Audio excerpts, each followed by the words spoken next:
안녕하십니까. 라플레스 DB기술본부 김근동입니다.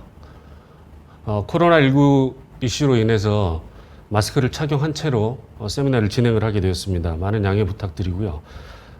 진행하는 도중에 Q&A는 실시간 채팅으로 진행이 됩니다. 참여해 주시면 되겠고요. 후반부에 설문 팝업이 뜨는데 팝업에도 많은 참여 부탁드리겠습니다. 오늘 제가 말씀드릴 내용은 마이크로소프트 SQL 서버 2019 on Red Hat Enterprise Linux 개요와 실사례를 위주로 말씀을 드리겠습니다. 순서로는 SQL 서버 2019 개요를 먼저 말씀을 드리고 SQL 서버 2019를 Red Hat Enterprise Linux 기반에서의 특징들 그리고 케이스 스터디를 말씀드리는 순으로 진행을 하도록 하겠습니다. 세부 내용을 말씀드리기 전에 최근 동향을 먼저 좀 말씀을 드리려고 하는데요. 최근에 데이터 시장에서는 기존과 다른 패턴들이 많이 나타나고 있고 빠르게 변화를 하고 있습니다.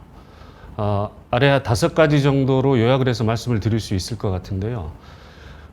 비즈니스 환경에서의 데이터가 기존에는 정형 데이터 위주로 진행이 됐었는데 최근에는 전체 데이터의 95% 정도가 비정형 데이터를 관리하는 내용입니다. 비정형 데이터를 관리한다는 내용은 기존의 릴레이셔널 데이터가 아니고 키밸류 스토어나 다큐먼트 스토어나 혹은 로그성 데이터들이 훨씬 더 많은 부분을 차지하게 됐다는 얘기입니다. 전통적인 RDBMS는 정형 데이터를 위주로 처리를 했고 최근에는 NoSQL 기술들이 많이 소개가 되면서 비정형 데이터는 NoSQL에서 처리하는 게 일반적인 패턴이었습니다. 한데 여러 가지 시행착오를 거듭한 결과 정형 데이터와 비정형 데이터를 같이 처리를 해야 되는 문제들에 직면을 하게 됐고요. 그래서 최근에는 RDBMS에서 비정형 데이터를 처리할 수 있게끔 여러 가지 노력들을 기울이고 있고 실제 SQL 서버에서는 비정형 데이터도 정형 데이터와 같이 처리할 수 있게끔 구현이 되었습니다. 그리고 두 번째로는 250개 이상의 알려진 있는 프로그래밍 랭귀지들이 있는데 이 랭귀지들이 각각의 커뮤니티와 개발 툴들을 가지고 있습니다. 기존에 비해서 많이 늘어난 패턴이 많이 늘어나고 있다고 봐야겠죠. 다음으로는 모든 사람들 기준으로 초당 1.7MB의 데이터가 생성이 되고 있습니다. 지금은 뭐 거의 빅데이터 시대라고 표현을 해도 무방할 듯 싶은데요. 기존에 비해서 기하급수적으로 데이터량이 늘어나고 있다고 보시면 맞을 것 같습니다. 그리고 최근 5년간 데이터 보안 침해 관련해서 67%가 증가가 되었고요. 소프트웨어 릴리즈 사이클 또한 예전에는 수개월에 한 번씩 릴리즈하는 게 일반적이었는데 최근에는 수분마다 릴리즈가 되고 있습니다. 그래서 이러한 데이터 시장에서의 변화가 이전과는 다르게 급속도로 변화를 하고 있습니다. 이런 변화하는 세상에서 SQL 서버는 그러한 그 변화되는 포인트들을 잘 반영을 해서 최적의 DBMS라고 말씀을 드릴 수 있겠습니다. SQL 서버의 변천사를 일부만 말씀을 드리면 SQL 서버 2016에서는 모든 기능들을 빌트인 한다는 게 구현의 주안점이었습니다. 그래서 성능 측면이나 가용성 측면뿐만이 아니라 상시적으로 암호화를 통해서 보안을 구현하는 것과 대개는 별도의 서드파티 솔루션으로 제공이 되던 분석 기능을 데이터베이스 안에 내장을 해서 구현을 했습니다. 그리고 SQL 서버 2017에서는 기존의 윈도우즈에서만 운영이 가능하던 SQL 서버를 리눅스 환경에서도 운영이 가능하게끔 구현을 하였습니다. 이식성이 매우 높아졌다고 볼 수 있겠죠. 그리고 추가적으로 R과 파이썬을 지원을 통해서 AI 기능도 SQL 서버 안에 내장이 되었습니다. 그리고 이제 오늘 주로 말씀드릴 SQL 서버 2019 버전에서는 정형 데이터와 비정형 데이터 둘 다 처리할 수 있도록 엔진이 구현이 되었으며 DB 관리 자동화를 중점으로 해서 구현이 되었습니다. 해서 SQL 서버 2019 버전에서는 한마디로 표현을 한다면 인텔리전스라고 표현이 가능할 것 같습니다. 조금 더 세부적으로 말씀을 드리겠습니다. 이미지의 맨 좌측에 보시면 SQL 서버와 아파치 스팍 이미지가 같이 한 이미지에 표현이 되어 있는 걸 보실 수 있으실 겁니다. SQL 서버는 기존의 SQL 서버 엔진을 의미하는 거고요. SQL 서버 2019에서는 스팍 엔진이 포함이 되었습니다. 해서 AI나 머신러닝을 다른 별도의 시스템이 필요 없이 SQL 서버 2019에서 모두 다 처리가 가능하게끔 구현이 되었습니다. 두 번째를 보시면 기존의 윈도우즈와 더불어서 리눅스에 지원을 하게 되었고 컨테이너에도 아주 타이틀리 커플드가 돼서 잘 구현이 되어 있습니다. 해서 윈도우즈건 리눅스건 컨테이너 환경이건 클라우드 환경이건 간에 동일하게 SQL 서버 2019 버전을 운영하실 수 있게 되었습니다. 기타 지원되는 프로그래밍 랭귀지도 다양하고요. 그리고 가운데 보시면 업계를 선도하는 성능과 가용성이라고 표현이 되어 있는데요. 그 TPC라는 단체에서 TPC-H로 성능을 측정을 했습니다. 그 결과 SQL 서버 on Red Hat Enterprise Linux가 OLTP 성능에서도 1위에 랭크가 되어 있고요. DW 성능 측정에서도 1테라, 10테라, 30테라바이트에서 1위에 랭크가 되어 있습니다. 이 내용은 뒤에서 조금 더 소개를 하도록 하겠습니다. 미국의 NIST라는 기관에서 매년 RDBMS의 취약점 분석 결과 보고서를 내놓습니다. 근데 5년 연속 SQL 서버가 가장 안전한 RDBMS로 선정이 되었습니다. 이미지에 보시면은 맨 좌측에가 SQL 서버가 표현이 되어 있습니다. SQL 서버는 SQL 서버 2016에서 분석 엔진이 SQL 서버에 탑재가 됐다고 말씀을 드렸었는데요. 그래서 SQL 서버에는 분석 엔진이 포함이 되어 있고요. 그리고 파워 BI라는 BI 솔루션과 인터페이스가 잘 구성이 되어 있습니다. 해서 어떤 디바이스든 모바일이든 PC든 환경에서 어떤 분석 결과를 그래피컬하게 보여주는 게 아주 용이하게 구현이 되어 있습니다. 아래 보시면 프라이빗 클라우드이든 온프렘 환경의 프라이빗 클라우드이든 퍼블릭 클라우드이든 엣지 환경이든 모두 다 동일하게 구현이 되어 있어 일관된 인터페이스를 제공한다고 말씀을 드릴 수 있겠습니다. 조금 더 세분화해서 SQL 서버 2019가 강점을 가지는 부분을 말씀을 드리려고 합니다. 대략 한 10가지 정도로 말씀을 드릴 수 있을 것 같고요. 조금 더 자세하게 말씀을 드리도록 하겠습니다. 첫 번째로는 빅데이터 활용 부분입니다. SQL 서버 2019에서는 SQL 서버뿐만 아니라 스팍, 하드 파일 시스템까지 구성이 되어 있어서 빅데이터 클러스터 환경에서 확장 가능한 컴퓨팅과 스토리지를 사용을 하게 됩니다. 해서 정형 데이터이든 비정형 데이터든 쿼리를 하든지 분석하는 게 매우 용이해졌고 활용도가 높아졌다라고 보시면 되겠습니다. 두 번째는 AI 연동 부분입니다. 분석 엔진이 탑재가 되어 있었기 때문에 AI를 활용하는 데 매우 용이한데요. SQL 서버의 머신러닝 기능뿐만 아니라 스팍에서 제공되는 머신러닝 기능을 활용을 해서 AI 기능을 잘 활용을 할 수 있습니다. 또한 Azure Data Studio라고 하는 솔루션으로 이러한 AI 관련된 기능들을 학습 능력이나 모델링이나 이런 부분들을 매우 용이하게 운용이 가능해졌습니다. 다음은 데이터 가상화에 대한 부분인데요. SQL 서버 2019에는 폴리베이스라는 기능이 있습니다. 그래서 이 기종 간의 데이터를 혹은 멀티 소스의 데이터를 데이터 이동이나 복제가 없이 정형 또는 비정형 데이터를 처리할 수 있게 되었습니다. 뒤에서 조금 더 보충 설명을 하도록 하겠습니다. 이 부분은. 다음은 말씀드렸던 SQL 서버 BI 도구와 파워 BI를 이용해서 시각적으로 데이터를 탐색하고 인터랙티브하게 분석을 수행할 수 있습니다.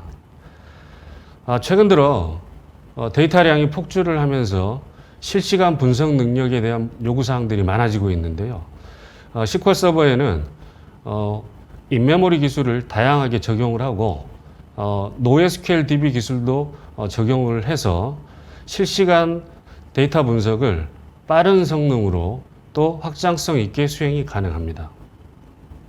다음으로 SQL 서버 2019에는 지능형 쿼리 처리 기능이라는 게 추가가 되었습니다. 해서 쿼리의 규모를 스케일링을 하고 그리고 쿼리 익스큐션 플랜 또한 자동으로 보정이 가능하게끔 해서 성능을 크게 향상시키는 게 가능해졌습니다. 그리고 다음으로는 SQL 서버에서는 온라인 인덱싱 기능이 추가가 돼서 가용 시간이 크게 늘어났습니다. 즉 블락킹 되는 이슈들을 크게 줄였고 트랜잭션 간의 충돌 문제도 상당 부분 개선이 되었습니다. 그리고 쿠버네티스를 지원을 통해서 컨테이너 환경에서 Always On이라고 하는 HA 기능을 제공을 통해서 성능이나 확장성을 크게 개선하였습니다. 조금 전에 말씀드렸다시피 SQL 서버가 보안 측면에서는 크게 강점을 가지고 있고 인정을 받고 있는 RDBMS라고 말씀을 드렸는데 기본적으로 SQL 서버에서는 통신 간의 데이터 암호화를 상시적으로 운영을 할 수 있게 되어 있습니다. 거기에다가 부가적으로 특정 영역에서만 암호화를 수행할 수 있게끔 기능 구현이 되어 있습니다. 다음으로 유럽의 개인정보 보호 지침인 GDPR이라고 하는 게 있는데요. SQL 서버에서는 GDPR을 준수를 하고 있습니다. 거기에 더불어 Vulnerability Assessment라고 하는 평가 도구가 내장이 되어 있어서 데이터 검색이나 클래시피케이션 등의 컴플라이언스 이슈를 잘 준수를 하고 있습니다. 마지막으로 윈도우즈건 리눅스건 컨테이너 환경이든 간에 사용자의 요구에 따라서 선택적으로 사용을 할 수 있고요. SQL 서버에서 특히 자바 코드를 그대로 실행하고 그래프 및 시각화를 그대로 지원을 하고 있습니다. 데이터 가상화에 대해서 조금 더 말씀을 드리겠습니다. 이미지를 보시면 가운데 쪽에 SQL 서버에 포함되어 있는 폴리베이스 익스터널 테이블스라는 게 보이실 겁니다. 폴리베이스 엔진이라고 지칭을 하는데요. 이 폴리베이스 엔진이 여러 개의 데이터 소스를 통합해주는 역할을 합니다. 하단의 맨 좌측을 보시면 ODBC 인터페이스를 통해서 SAP 하나DB나 DB2 같은 인터페이스들이 링크가 가능하고요. 두 번째 항목에 보시면 NoSQL도 연동이 가능합니다. 그리고 세 번째는 RDBMS와 인터페이스를 표현을 하는 거고요. 맨 오른쪽에는 빅데이터 플랫폼과의 연동을 의미합니다. 폴리베이스라는 엔진이 멀티 데이터 소스를 연동을 통해서 어떤 데이터의 이동이나 복제가 없이 있는 그대로 연결을 해서 분석 쪽이든 애플리케이션 쪽이든 원하는 데이터를 처리를 할 수 있게끔 구현을 해주는 역할을 합니다. 다음은 빅데이터 클러스터에 대한 내용입니다. 서두에 SQL 엔진뿐만이 아니라 아파치 스파크 엔진이 통합이 됐다고 말씀을 드렸는데요. 그래서 맨 좌측에 보시면 분석 쪽이든 애플리케이션 영역이든 TSQL을 통해서 SQL 서버 External Tables라는 기능을 통해서 아까 좀 전에 말씀드린 폴리베이스이죠. 연동을 해서 인터페이스가 가능하게끔 돼서 데이터의 복제나 이동이 없기 때문에 불필요한 저장 공간이 필요하지 않습니다. 가운데 보시면 이제 SQL 서버 엔진과 스파크 엔진이 포함되어 있고 하드 파일 시스템과 인터페이스가 있는 게 보이실 겁니다. 그래서 정형 데이터든 비정형 데이터를 통합해서 관리가 가능하게끔 되었습니다. 그리고 맨 오른쪽에 보이시는 내용은 AI의 SQL 서버의 머신러닝이든 스파게의 머신러닝이든 인터페이스가 하드 파일 시스템에 적재되어 있는 데이터를 가지고 AI에 연동을 해서 서비스 제공이 가능하다는 내용이 되겠습니다.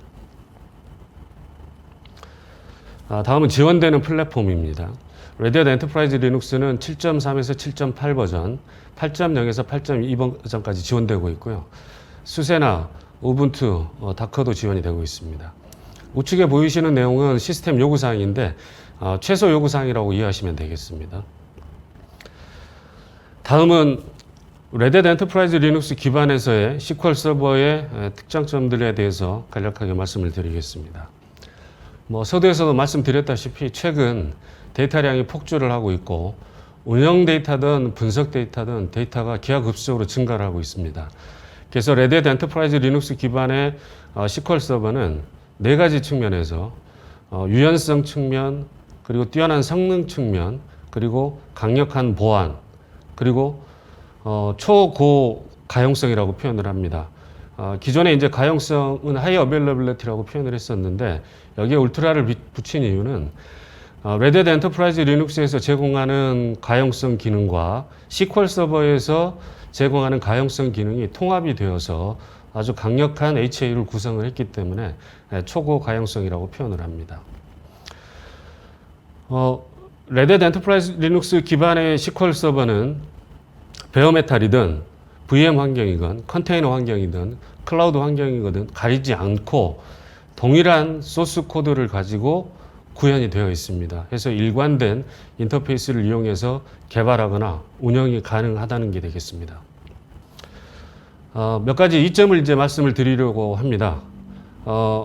실제 SQL 서버는 MS SQL 대시 서버라는 패키지 하나의 엔진이 다 들어가 있습니다. 그래서 RPM 패키지를 설치만 하면 바로 설치에도 수분 이내 설치가 가능하고 바로 서버 데몬 기동이 가능해서 개발자들도 단 몇 분 만에 설치하고 운영하는 게 가능해졌습니다.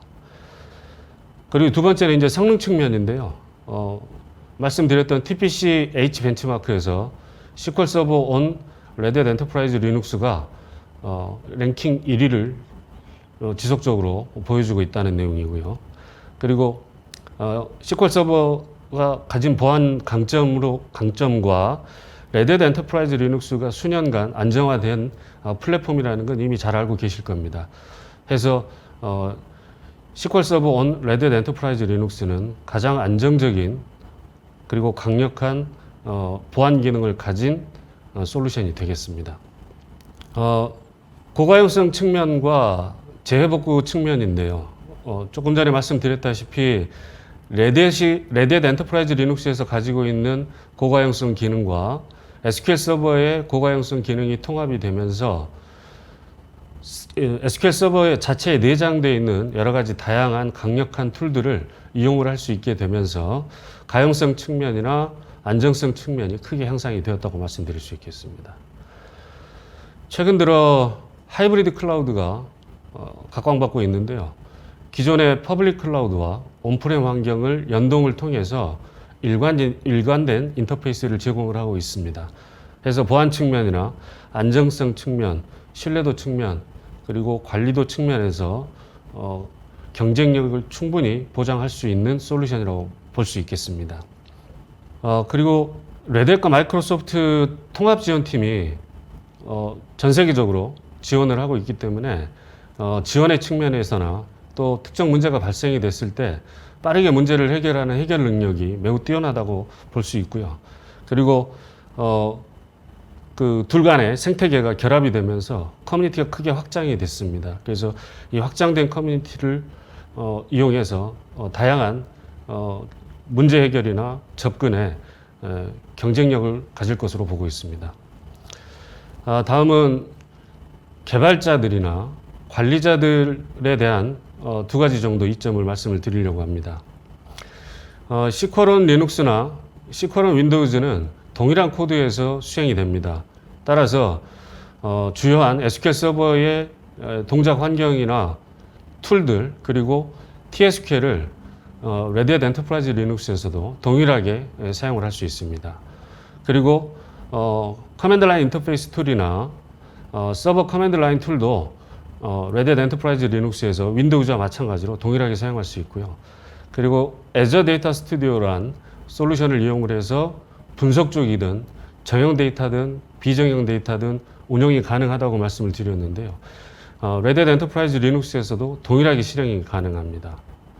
그리고 ODBC를 이용을 하면 기존에 연동해서 활용하던 서드파티 솔루션들도 그대로 동일하게 이용이 가능합니다. 즉 윈도우즈 환경이든 리눅스 환경이든 일관된 인터페이스를 제공한다는 것을 말씀을 드립니다. 다음은 IT 운영팀 측면에서의 장점들이라고 볼 수 있겠는데요. 레댓은 오랫동안 20년 이상의 고객 지원 경험을 가지고 있고 100만 건 이상의 지원 사례에서 얻은 그 학습 효과를 기반으로 해서 Red Hat Insight라는 솔루션을 제공을 합니다. 이 Red Hat Insight가 SQL 서버의 장점들과 결합이 되면서 사전적으로 사후적인 방법이 아니고 사전적인 방법으로 분석이나 최적화 혹은 위험 방지 기능을 제공하고 있습니다. 좀 전에도 말씀을 드렸지만 Red Hat Enterprise Linux의 HA 기능과 SQL 서버의 HA 기능이 통합이 됐기 때문에 안정성이 훨씬 더 높아졌고 그 다음에 가용성도 훨씬 더 높아졌다라고 말씀을 드릴 수 있겠습니다. 마찬가지로 하이브리드 클라우드 환경이 제공이 되기 때문에 프라이빗 클라우드와 퍼블릭 클라우드 연동하는 부분이든지 아니면 온프레임 환경과 퍼블릭 클라우드 혹은 프라이빗 클라우드 연동하는 기능이 아주 강력하게 구성이 되어 있고 쿠버네티스와도 잘 구성이 되어 있기 때문에 쿠버네티스 환경에서도 잘 동작이 되게끔 구현이 되어 있기 때문에 아주 용이하게 최적의 환경을 구축할 수 있습니다. 앞서 말씀드렸던 TPC에서 이 성능 측정을 했던 그 결과인데요. 보시면 1테라, 3테라, 10테라, 30테라의 결과입니다. 최상단에 보시면 데이터베이스가 마이크로소프트 SQL 서버 2017 엔터프라이즈 에디션이고 운영체제가 Red Hat Enterprise Linux 8인 걸 보실 수 있습니다. 대부분 유사하고요. SQL 서버 2019 혹은 Red Hat Enterprise 8 버전 혹은 7 버전이고요. 그리고 SQL 서버도 SQL 서버 2017 아니면 2019로 벤치마킹을 했습니다. 그 결과 TPC-H 성능 벤치마크 결과로 1위에 랭크되어 있는 걸 보실 수 있습니다. 다음으로는 당사에서 진행한 구축 사례 2가지만 간단하게 말씀을 드리겠습니다. 이 프로젝트 경우는 2017년에 POC를 진행을 했었고요. 2018년도에 시범사업, 2019년도에 2020년까지 걸쳐서 본사업을 진행을 했던 안입니다. 2가지 안으로 제안을 했었고요. 실제 POC는 1안으로 진행이 됐었습니다.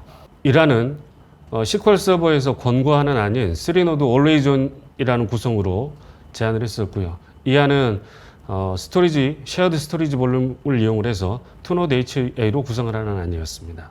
조금 더 설명을 드리면 3노드 Always On은 3개의 노드로 HA를 구성을 합니다. 그래서 프라이머리 노드 하나와 세컨더리 노드 2개로 구성이 되고 프라이머리 노드에는 리드 라이트 작업이 가능하고 세컨더리 노드에는 리드 올리 잡만 가능하게끔 구현이 됩니다. 최근에 데이터베이스 기술들이 전통적인 방식은 2노드 HA로 구성을 하는 방식이고 액티브 스탠바이 방식입니다. 그래서 서버 2대로 구성을 하지만 서버의 가용성은 한 노드만 서비스에 참여를 하고 나머지 한 노드는 유효 자원으로 분류가 되는데 최근에는 지금 보시는 아키텍처처럼 3노드로 구성을 한 다음에 3노드가 전체가 다 서비스를 할 수 있게끔 구성을 하는 게 추세입니다. 실제 프라이머리 노드에 장애가 생기면 세컨더리 2노드 중에 한 노드가 프라이머리 모드로 프로모션이 되고 그래서 원 프라이머리, 원 세컨더리로 해서 서비스 다운타임을 최소화하고 성능 또한 무리 없이 서비스가 가능하게끔 제공을 하고 있습니다. 아래 보시면 데이터 싱크 레이어가 있습니다. 전통적인 방식의 공유하는 방식은 데이터셋이 하나인데 올레이존 구성 같은 형태로 구성을 하게 되면 데이터 리던던시가 보장이 됩니다. 아래 보시는 바와 같이 데이터가 3개의 세트가 유지가 되게 됩니다. 그래서 가용성 측면, 성능 측면, 안정성 측면이 훨씬 더 강점을 가진다고 볼 수 있겠습니다. 대신 노드가 하나 더 늘어나긴 합니다. 이 안은 전통적인 방식으로 쉐어드 볼륨의 HA로 구성을 했습니다. 그래서 액티브 스탠바이 구조로 구성이 되어 있고, 액티브 노드에 장애가 생기면 페일오버가 일어나서 스탠바이 노드가 서비스를 하게 됩니다. 도입 효과로는 실제 무정지 서비스 기반으로 확보를 했고, 유연하게 확장 가능한 형태로 구성이 되었습니다. 실제로는 지금 2노드 HA로 구성이 되어 있는데 3노드로 구성을 하는 안에 대해서는 추가로 검토 중인 걸로 알고 있습니다. 다음은 이제 분석 시스템을 구축했던 사례인데요.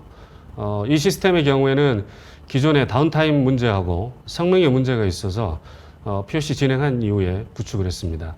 구축 환경은 레드햇 엔터프라이즈 리눅스 7.4 버전에 레드햇에서 제공하는 클러스터 스윗이라는 HA 솔루션을 활용을 했고요.